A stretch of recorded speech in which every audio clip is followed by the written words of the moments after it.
Hey everybody, you are on SLP Blogger Live, and this is Felice Clark, the Dabbling Speechie. And today we're going to kind of talk about, well, we are going to talk about resources that are going to help you be an amazing SLP this year because you want to be innovating. So, hello. I got a new camera stand, so hopefully, I feel like I'm really in the camera. Let me exit. I need to get to my website. I'm a rambling bunch right now. Anyway, okay. Oh, great. Did I do something wrong? Oh, no, I didn't. Okay. So I'm here tonight, and we're going to be talking about resources that are going to help you be amazing. And my show is therapy ideas to make you more innovative with your students, with your kids, with your colleagues, all that kind of stuff. So I've done a couple of blog posts recently that are just resources that you might like to help make your job easier and you still be more effective. So I will, at the end, I will put the blog links and you can take a picture of it. But one of the things that it's changed in my career. When I first started, I did not have Pinterest. I did not have Teachers Pay Teachers. I did not have blogs. So one of the resources I use all the time is Pinterest. It's like a search engine. So if I'm looking for a fish craft, I will type in fish craft. If I'm looking for grammar activities, I will look for grammar anchor charts, whatever I'm looking for. I just type it in and I find it, and then bam, there you go. And then usually my next searchable place that I go is Teachers Pay Teachers, but usually Pinterest takes me there. So those are my top most frequently used things that I go to. Let me see here. Okay. I also wanted to tell you guys about Hallie Sherman from Speech Time Fun, and I started this fun group for Better Speech and Hearing Month called Dabbling with Speech Fun, and it's on Facebook. Well, people were liking it so much that they asked if we would keep it open. So Hallie and I have this group. If you go over to my website, you can get into our group. It's open to everybody, and we have a weekly schedule. Like Mondays are Monday's motto. Tuesday we do a live Q&A. So if you guys have a certain topic, hello Karen, how are you? You can say, hey, I would like some more ideas about vocabulary, and Hallie and I take turns and we do live sessions where we just give quick tips, and it's like little quick PDs so you can get through the year. We do giveaways, we do funny inspirations, and we just try to keep it all about celebrating SLPs. So that will help you when you're feeling low or you're off in the corner. In one of my rooms this year, I like my room, but it's way out.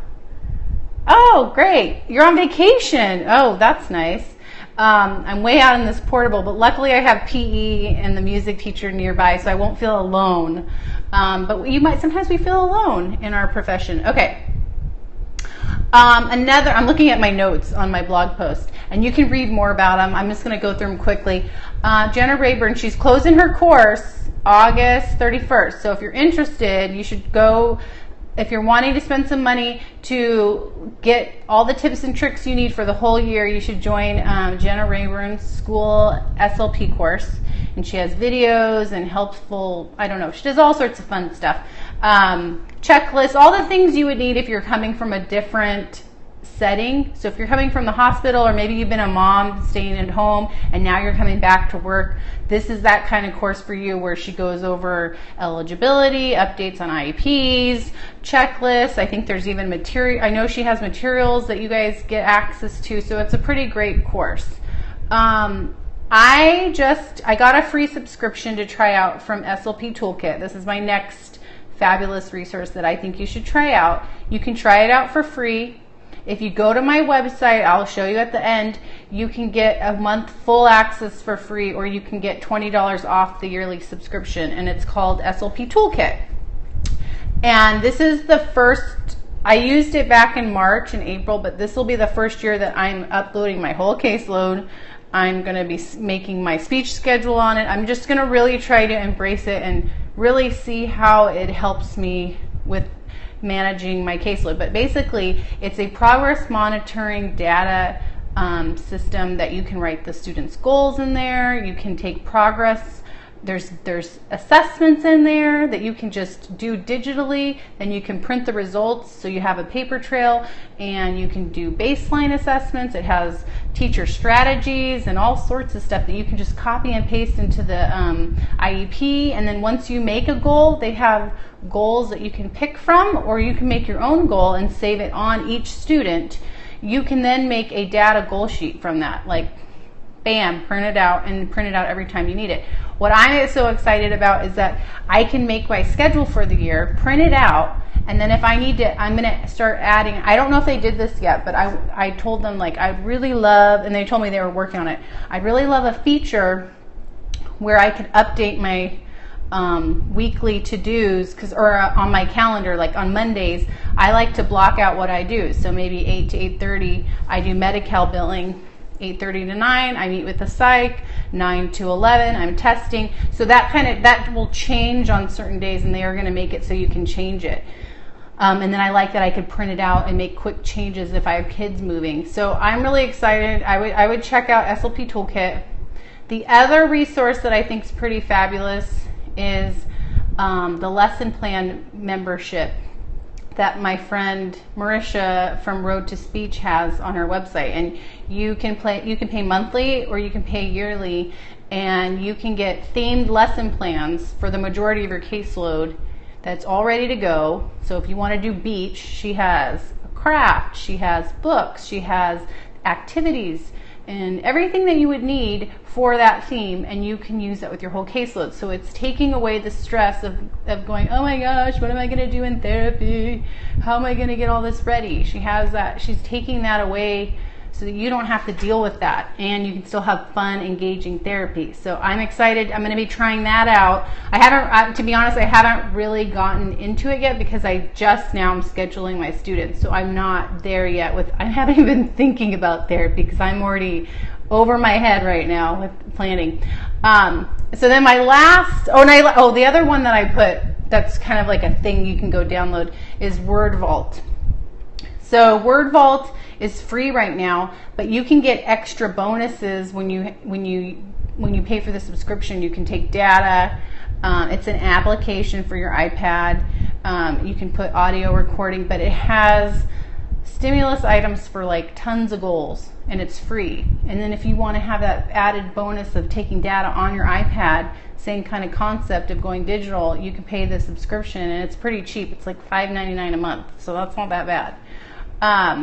But the other three things that I think that you need to get for this school year to make it fabulous is, one, you need a gym membership, or you need to join a tennis team, or you need to find a yoga class. You need to find something, or you need to go walk your dog every night. You need to do something for exercise. And this is from a girl who has a love-hate relationship with exercise.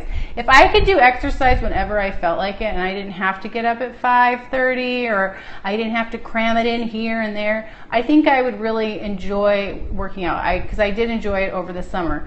And I know the effects of it are beneficial for my focus, and I'm just a more even person.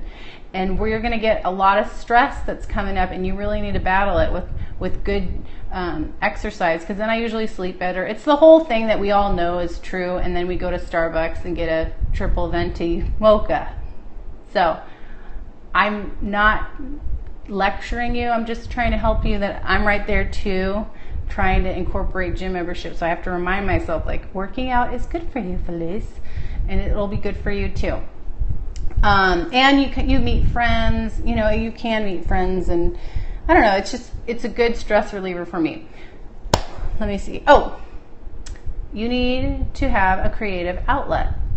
You need to find something that's just for you, and find some time that when you'll be able to do that. Or maybe it's something that you like I like to go to concerts, so I try to plan a concert at least once every 6 months or once every 3 months if I can find some good concerts. Or finding, like, if you like to paint, if you like to knit, I like to knit. So finding something that you can do for yourself, or maybe it's just going on a walk, or maybe at the end of the week it's a really nice glass of wine and you put your feet up. Finding something that's for you. Those adult coloring books, I think that will really help with the stress and letting it go. Like, if you don't get your work done, not everything that you wanted to get done, you're never going to get it really done. There's always more you could do. And then I really feel like beyond the therapy planning and all that kind of stuff, you really need to outline a behavior system. And your behavior system may change and get tweaked because there's always kids that never really follow your behavior system. But if you have an overall outline for your behavior system of how, okay, if they get 2 warnings, this is going to happen. If they do this, this will happen. And if you have expectations, you make visuals on the wall, all that stuff is good. And then, you know, whatever it is, you want to have it mapped out so that when the child does do the unwanted behavior, you're already ready to go. You're not stressed out. You're not freaking out like, oh my gosh. And you can handle it in a calm manner. So, you know, I know some speech therapists like to do speech bucks and a prize box. And I know the real craze right now that's really in is brag tags that don't cost any money.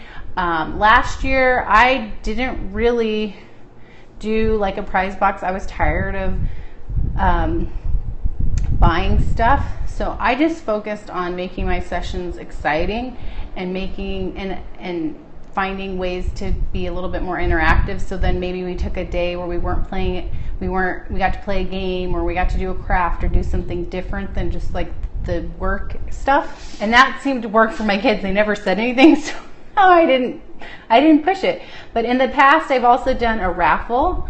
So as long as they got only 1 warning, they got a raffle ticket. And then each week I would pick a winner. And then those 2 winners, I would pick 2 winners a week, would get to pick something from the prize box. I had a couple of groups over the years where there was just major meltdowns. And so I had to develop a system that my plan, and so this is what I'm talking about. I had a plan. I was like, okay, I'm going to do this intensive system, and then by December, I'm going to fade it out, and we're not going to use it anymore. And so that was my plan. I was like, I'm not doing this all year. So what I did was I had the team all they had to earn their 5 tokens. I handed those out like candy, because everybody had to get 5 tokens, so I always made them have 5 tokens. They always got 5 tokens, unless someone was being really naughty. And then if everyone got 5 tokens, or I think it was 4, I think they had enough that they could get an error, like they could have 1 mess up. Then the group got a star. And once we all got 8 stars as a group, so we're working on collaborating, we're working on working as a team, I brought in cookies, or I brought in, and it was a game day, you know, so I made that expectation clear to them, and I would just reward them when they were participating, sitting nicely, when they weren't touching my stuff.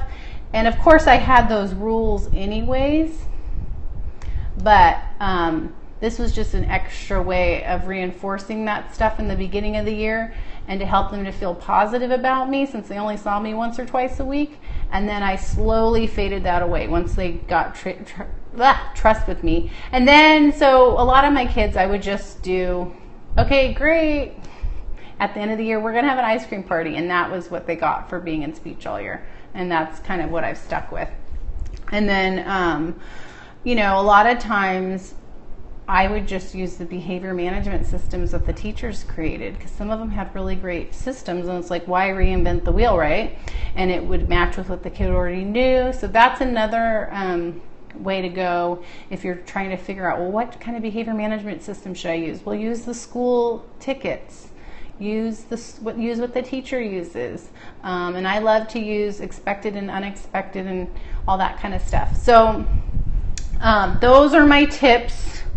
If you're a CFY or you're starting out your CFY year, I have a blog post about all the mistakes I made, and that could be a whole nother Periscope. So I'm just going to show you the links to that you can read up on. So, and I would love if you ever wanted to tell me some of the stuff you guys use to make your year easier and quicker and more efficient, please tell me. I always want new ideas. So I'm going to flip this around. And there's my blog post. Yeah, I have you on a box so I can see everybody. So these are the two